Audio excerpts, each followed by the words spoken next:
Dear students, welcome to EPG Pathshala. We are going to be discussing the course on social policy, and the module that we will discuss now is citizenship. My name is Sohini Sengupta and I am an assistant professor in the School of Social Work at the Tata Institute of Social Sciences in Mumbai. Let us discuss the objectives of this module. The objective of the present module is for you to understand the meaning of citizenship. It is to become familiar with various models of citizenship. It is also to examine the relevance of ideas and conceptions of citizenship in shaping social policy. Broader goal of this module is to enable you to understand why is it necessary to be a citizen in order to be party to either making social policies, framing social policies, or benefiting from them. What is citizenship? Most of us think of citizenship, most of us don't think of citizenship. We think of citizenship as something that naturally comes to us. We are born and we are citizens of particular places where we emerge. But citizenship is also a legal status in most parts of the world. And that is what creates the problem when we want to move to different countries or different locations and start our life anew.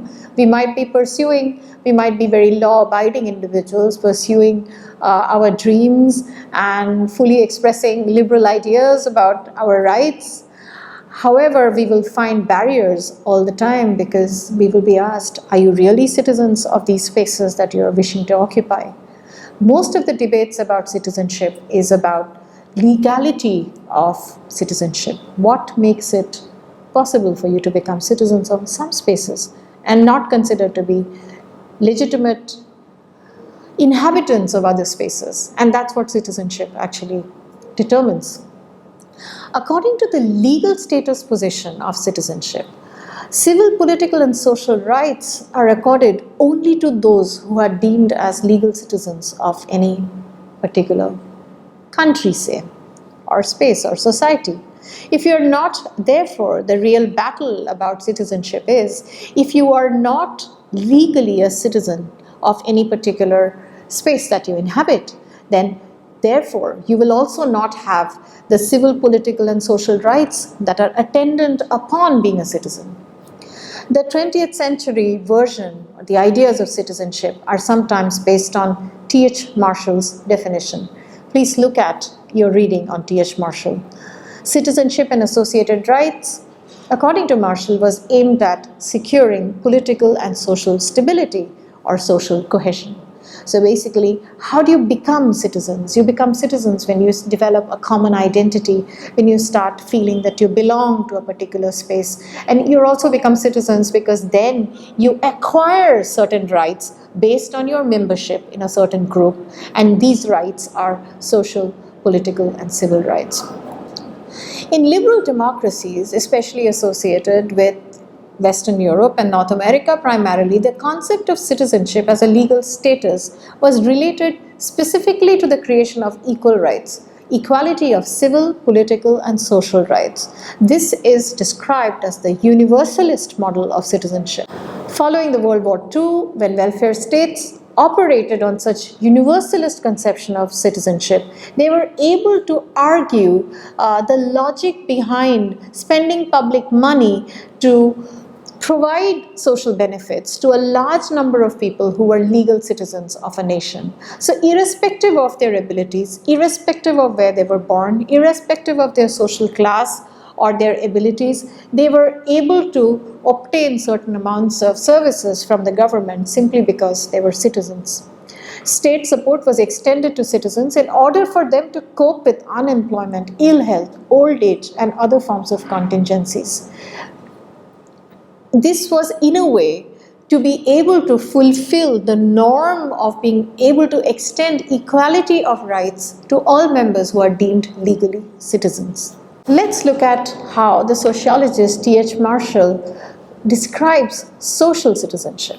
Marshall argued that the concept of social citizenship actually emerged with the welfare states, and you must have learned in your module on welfare state which has come before this, how that happened. Social citizenship entailed rights to material resources and other social services. It complemented the political and civil citizenship that emerged in the Western European countries in the 18th and the 19th century. Political and civil citizenship created a certain kinds of equality. It gave people political rights and equal rights and deemed them equal. But it was argued that without doing away with material want, can people truly be equal? Can they truly exercise their civil and political rights? And that led to the conceptualization of social citizenship.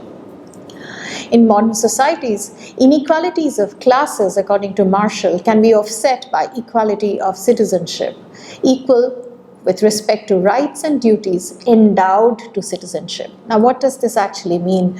All modern societies are essentially class societies where people have different access to means of production. People have different abilities, they have access to different opportunities. Some people are rich and some people are poor, and these divisions exist pretty much in a very stable state.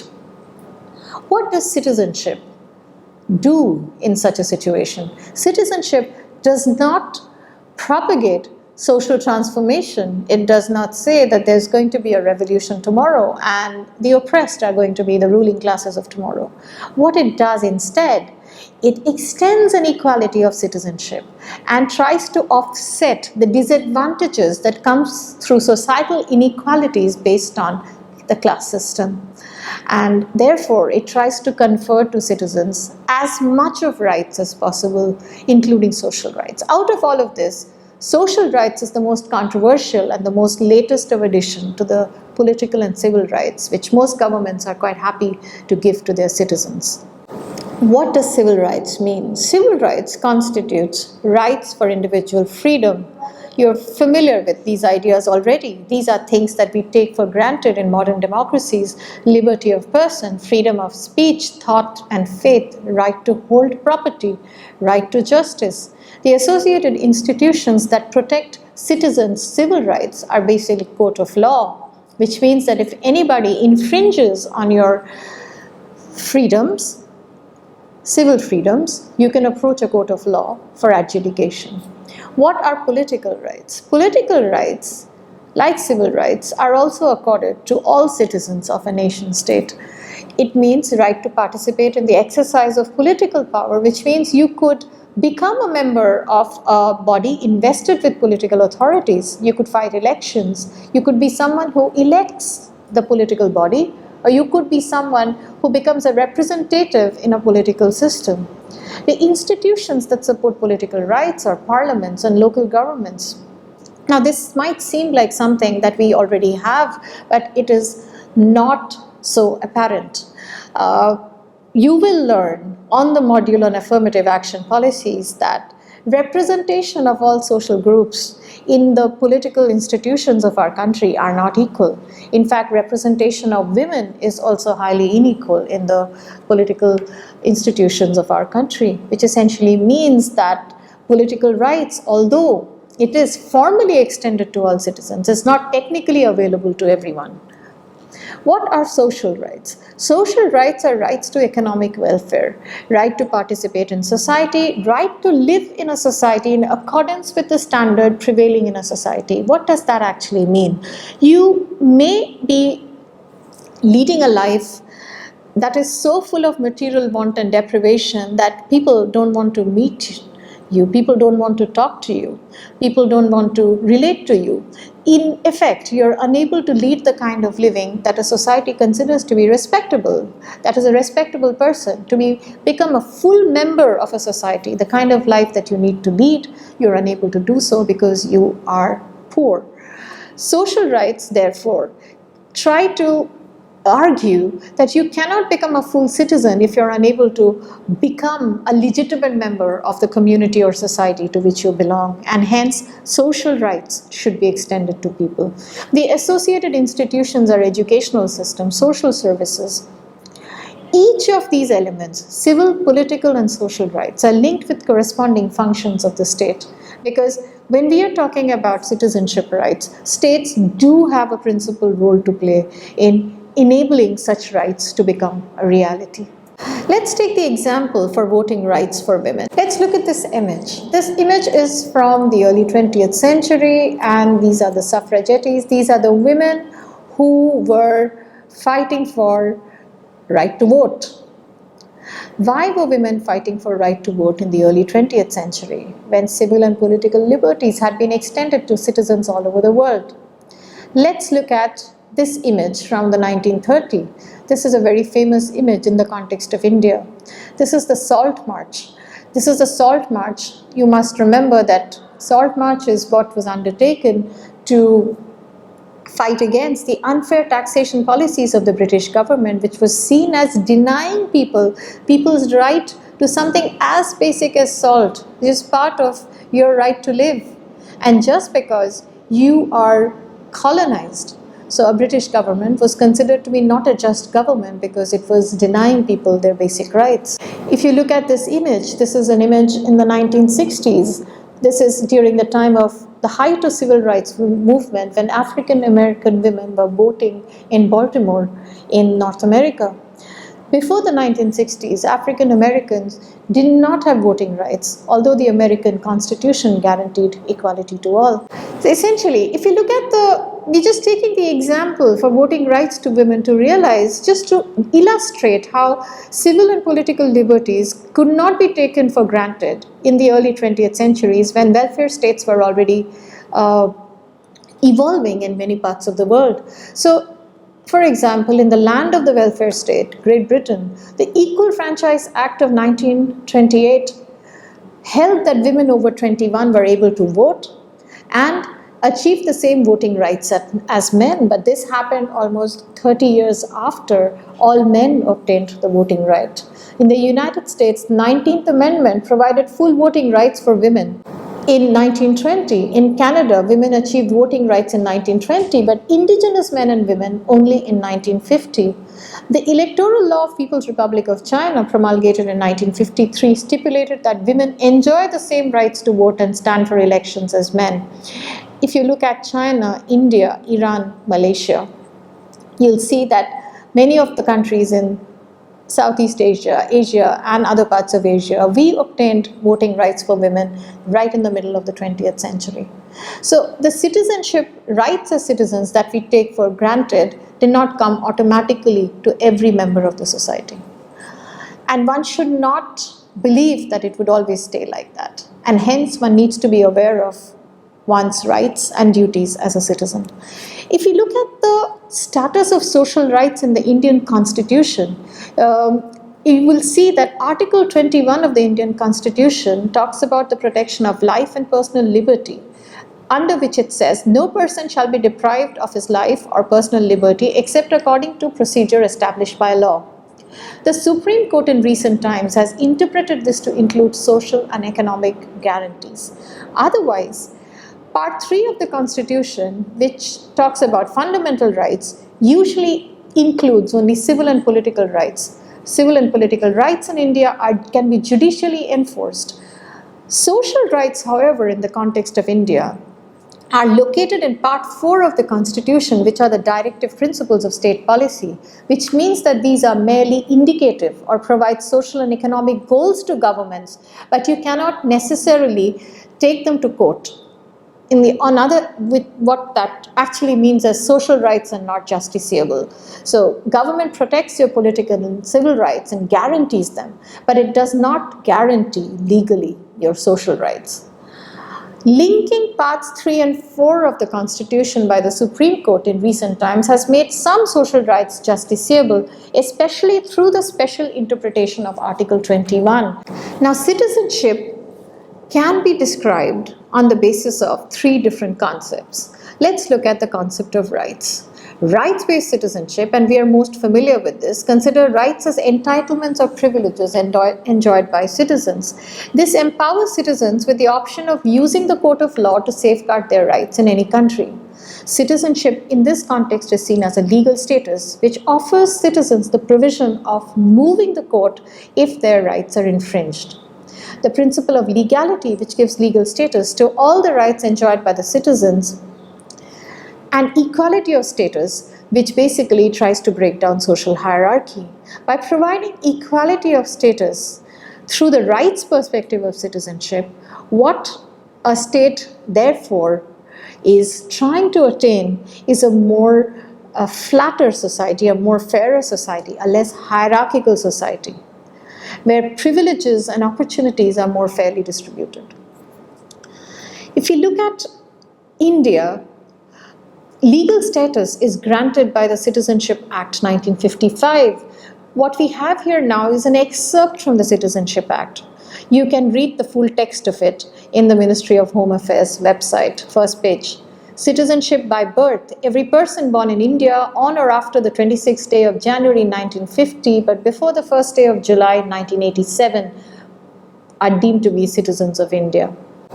After the commencement of the Citizenship Amendment Act in 2003, where both parents are citizens, or one parent is a citizen of India and the other is not a citizen of India or could be an illegal migrant at the time of birth, will also be deemed to be a citizen of India by birth.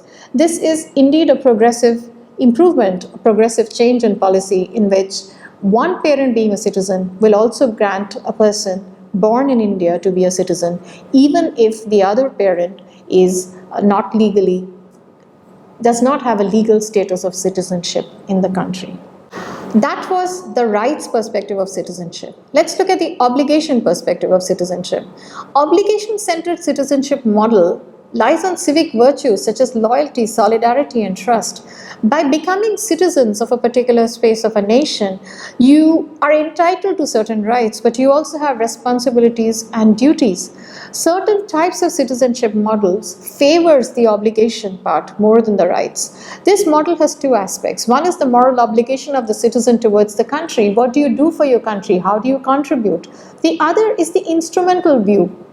Without obligation, without every citizen being obliged to contribute something to the nation, a nation itself cannot survive. A nation as a republic fails to survive if citizens do not recognize and do not perform their obligation towards the state.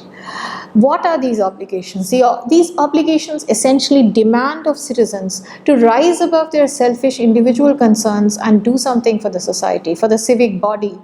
Citizens are supposed to be altruistic and supportive of each other, and that is also the cornerstone of liberty and freedom, because liberty and freedom cannot be attained without solidarity, right? You cannot be free and liberal if you're constantly trying to fight with your neighbor. You and your neighbor need to have some common interest, and the obligation model refers to that part of it. Democracy and citizens' welfare comes under threat whenever there is low participation, solidarity, and trust amongst the citizen. So building trust, creating solidarity, these are also important aspects of citizenship. The last model is the model of compliance. Compliance-centered citizenship model considers citizens as being subjects of or to a political authority, and here the sovereignty of the political authority is considered to be at a greater level than the citizens' individual activities. So if you remember the previous models, in the rights perspective, there's a lot of emphasis on individual agency and individuals' rights as citizens. In the obligation perspective, there's a lot of thrust on collective ideas of citizenship and what people can do for others and how they can rise above individual concerns. In the compliance model, citizens are supposed to obey and they are supposed to listen to people in power and in authority. The relationship between the citizen and the political authority is considered to be legitimate and necessary in order to ensure the survival of the country or to create national security, for example.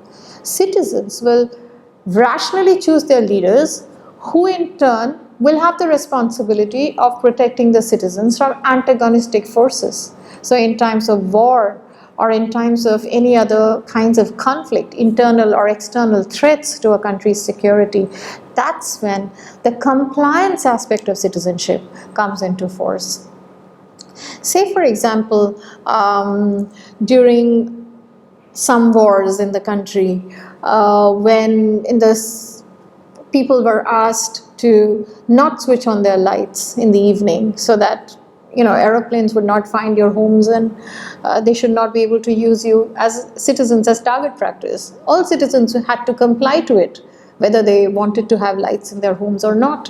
They either could choose to not have lights on, or they could choose to paper their windows so that antagonistic forces flying above head will not be able to locate civilian locations and cause damage to them. Compliance model usually comes into focus whenever a country's security faces some kind of threat. People are expected to obey. It focuses on power and sovereignty and drifts away from individual rights and obligations of citizens. If a situation of suspension of individual rights and obligation continues for a very long time and compliance model becomes overwhelming, then one is actually looking at authoritarian forms of government or dictatorship. Now, what are the implications for social policy depending upon what kind of models you have? So if you look at it from a rights perspective, liberal citizenship, the role of the government is minimized so that it only takes care of the production of common goods which cannot be produced at the individual level. For example, take the example of schools. You may want to home tutor your child, but for a larger community to obtain primary education, for example, it would be some other institution would be better able to provide a common good. The state bodies are generally kept small with very minimal expense scope. This is done to reduce the tax burden on citizens. From a rights perspective, citizens have a right not to be taxed by government for common good, because of which government needs to find finances to fulfill its social provisioning role.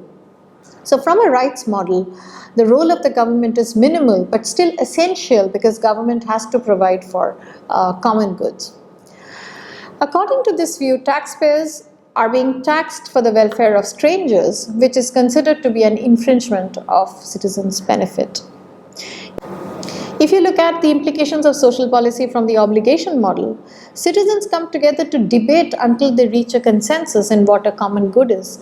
In the obligation model, a far greater role of citizens is envisaged in both participating in the political processes of a country and also in taking decisions about what is common good. Every interested citizen is obligated to perform and contribute so that the republic functions smoothly. In a typical republic, citizenship tradition is rooted in the necessity of shared obligation, which is composed of moral resources, collective identity, and societal integration. So as mentioned before, the implication for social policy is you will be trying to reach social policy decisions by debating publicly and agreeing upon and reaching mutual consensus about what are those strategies which would increase societal solidarity, which would contribute to collective identity, which would contribute to social integration. And those are the kind of policies which then the government will pursue. Now, what have we learned so far in the module of citizenship? It is both a very complex as well as a simple thing. It's a simple thing because we all know what citizenship means. We are all citizens of some nation or the other, most of us at least. You were introduced here to different models of citizenship, including how the notions of civil, political, and social rights are inextricably connected to the idea of citizenship. We also learned about 3 specific models of citizenship from the rights perspective, the obligation perspective, and the compliance perspective, and the implication of these models for the formulation of social policies.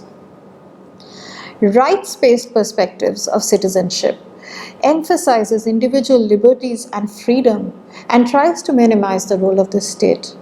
Obligation-based models emphasize collective responsibility and encourages citizenship to come together to formulate appropriate social policy.